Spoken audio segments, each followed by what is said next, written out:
Happy Friday, everybody here in Australia. Happy Good Friday. In fact, yes, it is Easter this weekend. I just wanted to check in with you and have a quick chat about how to factor in some of the treat foods that we have at Easter. Okay, so I have two kinds of Easter eggs here. So these are the Cadbury little ones, and then I have like the hollow Easter eggs. They're not like super big. So just gonna weigh them just so that you can see. So this is a 20-gram Easter egg. Okay, so that's the first one.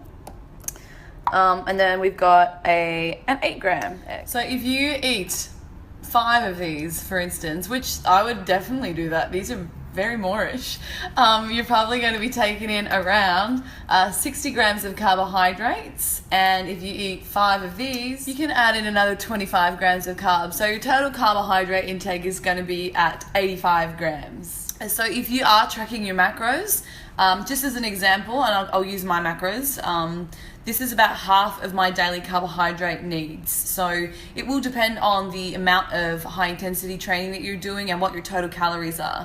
So with the remaining 80 grams of carbohydrates, this is what it would equate to. So if we add in 150 grams of rice, so this is cooked rice. Now there's about 55 grams of carbohydrates in 150 grams of cooked rice. And if we wanted to add in, say, 50 grams of oats, keep going. Oops, going over. That's 60.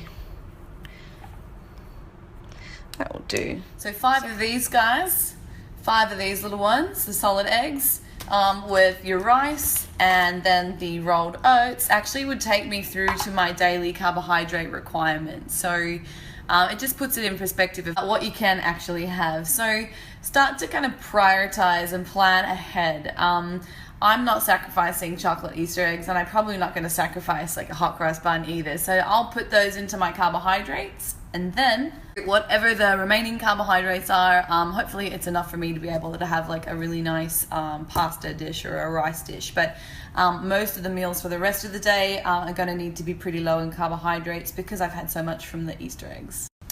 Before I finish, I just wanted to talk to you about the fat content of chocolate. So I mentioned having potentially 5 of these guys, which is about 100 grams of chocolate, and then maybe 5 of the little small solid ones.